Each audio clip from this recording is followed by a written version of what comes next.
And here we are. Welcome to our final show before our Christmas break. Welcome to Borino Live, broadcast to you live to our friends and fans on Real Estate Rockstars on Facebook, and then later posted on YouTube for all of you to enjoy. Your Coach Borino with you. Lovely to have you. Welcome to the Borino Worldwide Marketing Headquarters. As you can see, I'm in the spirit because this will be our last show before we break for Christmas. I'm taking my family on a little vacation. We're going to get away for a few days. And then we're going to start strong because we're going to have a busy 2017. How are you guys? How is everybody? Very nice for you to join us live. We're going to have a really good time, spend about an hour chatting about real estate, answering your questions, giving you some tips. There's nothing to sell here. Nothing for sale, no special offers or anything. Just you and I chatting and answering your questions and having a good time. All right, how do you like my little... Would I make a good Santa? What do you guys think? I think I would. Anyway, Mr. Edward Harper is here, and Ms. Jessica, ho, ho, ho to you. Lovely Jessica, you had a fantastic year. Lots of presents under your tree, I bet, this year, right? Vroom, vroom. Actually available on Tuesday to sign in. Oh, wonderful. This is the first time for you on the live? That's great to have you. Excellent. Anthony, welcome to the broadcast. Good to have you. Let me open the comments so that I can answer questions. We can chat. Wonderful. Okay.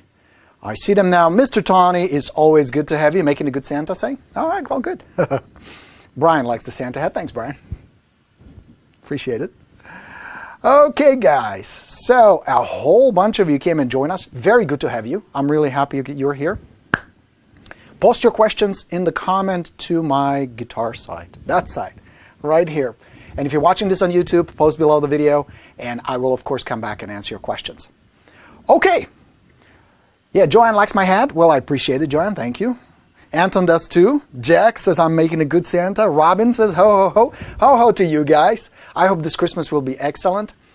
And don't get discouraged if it won't, because I have some plans. I have some things for you in the store to make sure that a year from now, when we talk in 2017, I'll remind you of this conversation, or maybe you will remind me.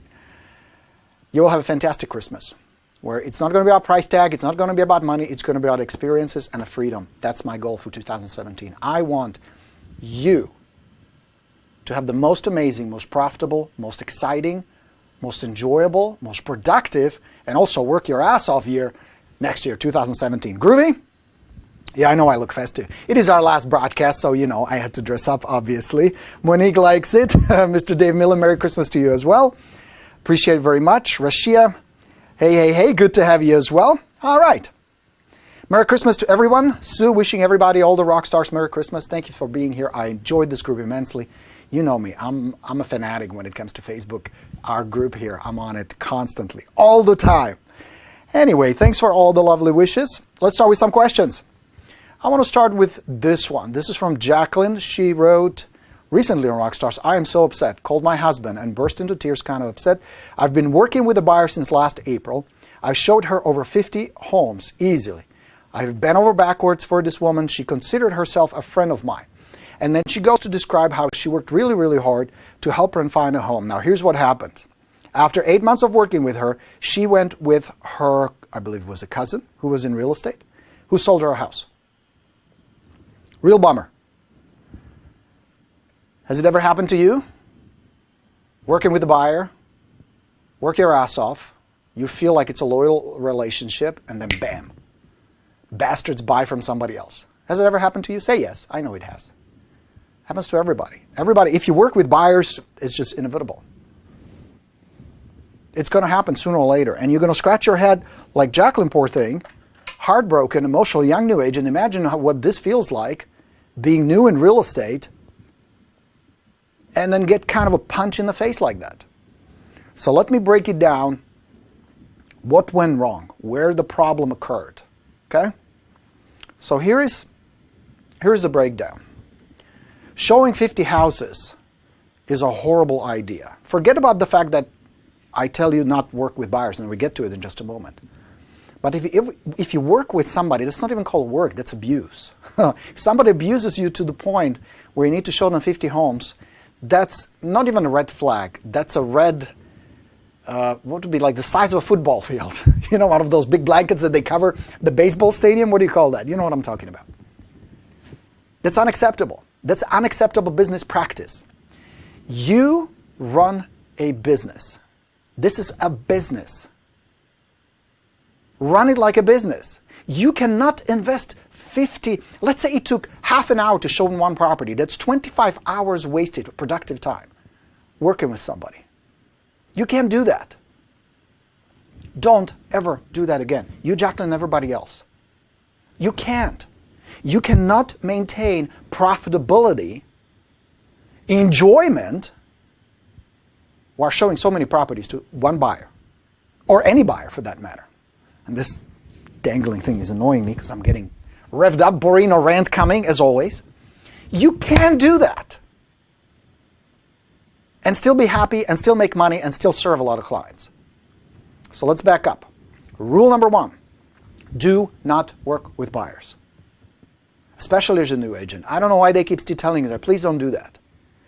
Rule number 2, refer buyers out for a referral fee so you can free up your mind, your time, your energy, and your focus on what matters, which is listings.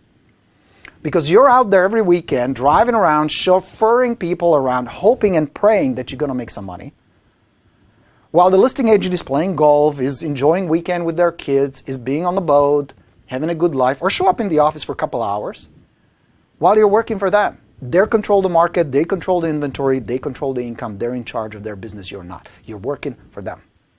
So stop that. You do it out of desperation. I know that because I've been there. I understand what it feels like. Hope, hope, oh God, please, please, please, please, please let these people buy. All right? So let's not do that anymore. Here is a better approach. You refer buyers out, find a good agent, refer them out. Step 1. Step 2, focus all your effort and marketing and time and energy and prospecting on working with sellers. That's the only way you're going to reach the income goals, 300, 400, 500,000 and up. And then you're going to bring a buyer's agent or two, a transaction coordinator, a business administrator, transaction administrator, office manager, marketing manager. These people who will support you while your focus and your effort will be strictly on prospecting for buyers, prospecting for sellers, working with sellers, following up with sellers, doing listing presentation, negotiating contracts, enjoying life. It's really that simple.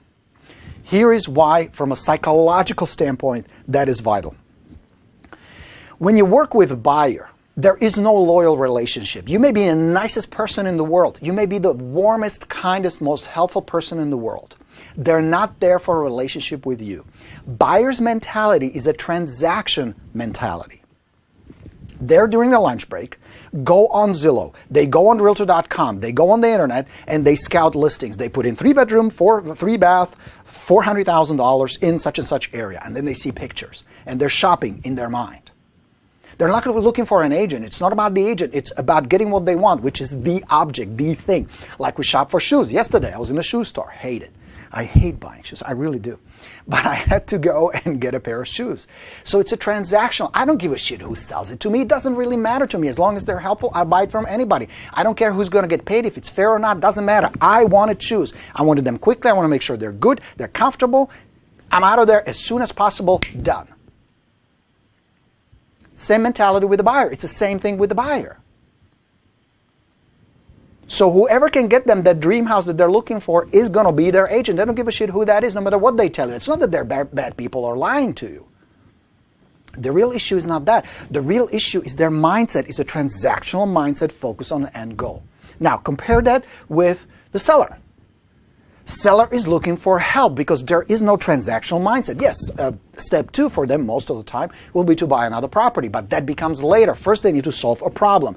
They must have a problem. That's why I keep telling you, look for sellers who have a problem. Because if they have a problem, you have a solution, right? You have the answers and the tools and the resources. If the seller doesn't have a problem, if there is no drive, if there is no pain, if there is no pleasure, it's irrelevant. You have a non-motivated seller. But if they have a problem, they need a solution. So that's not a transactional mindset. That's a solution mindset. It's a very different frame. That's why if you keep finding motivated sellers, it's much easier to sit down with them, qualify them, present to them, get the contract signed, and you're out of there. And they're locked in, they're committed to you. Because now you represent the solution. It is not about the house, the object, the shoes. It is about the solution you provide, just like when you go to the doctor. It's the same concept, same approach, same dynamic. Are you getting that?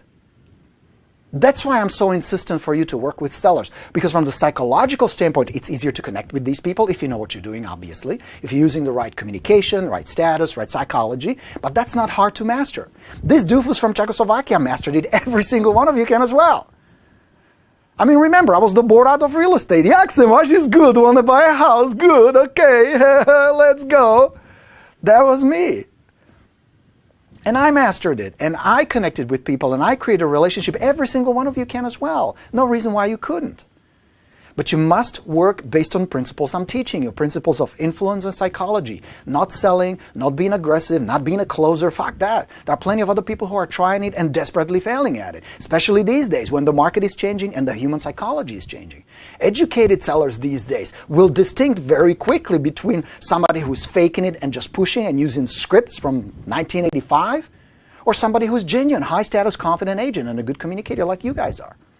That's why I spend so much time teaching all that stuff. Is that all making sense to you guys? Give me a likes if you do. Give me a thumbs up if this really resonates with you and makes sense. That's why do not waste your time, effort, and energy with buyers. You're going to get crushed. It's going to be disappointing. Don't do the Las Vegas hope real estate. It will drive you crazy and it will drive your business to the ground. Rant over. Good one today, huh? All right. Okay, so what do you guys think? What's the temperature there? Yes, a lot of people agreeing with me. Good, thank you. Appreciate that.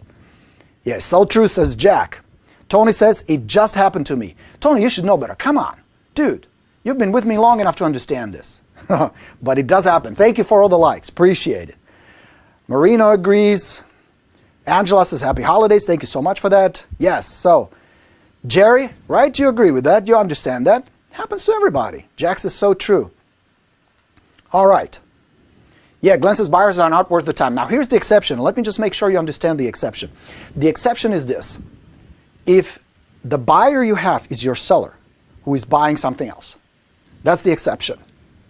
If the buyer is a buyer who wants to buy one of your listing, that's another exception. Or if the buyer is a direct referral and they're qualified. They're qualified people who match your criteria of an ideal client. Or, one more exception, if you met a buyer who needs to sell something before they can buy something else. So let's say you do an open house on the weekend and somebody comes in and says, no, we'll like the house, but we need to get ours sold first. Boom. That's a good client. Everybody else, refer out. Groovy? That's what you do. Rico Suave. All right, guys. So now, let's talk about this question. This one came from Michelle, who would like to know thoughts on doing an open house for a FSBO. Thank you. And then a great conversation followed. And there were discussions, some debate, why you should do FSBO open house, why you shouldn't, why some people thought, Patrick, for example, thought it was a low status, he would not do it. Some of you guys thought it was a great idea. Here's my take on it. Absolutely do it. But there are some conditions and some restrictions on that. But as a general concept, it works.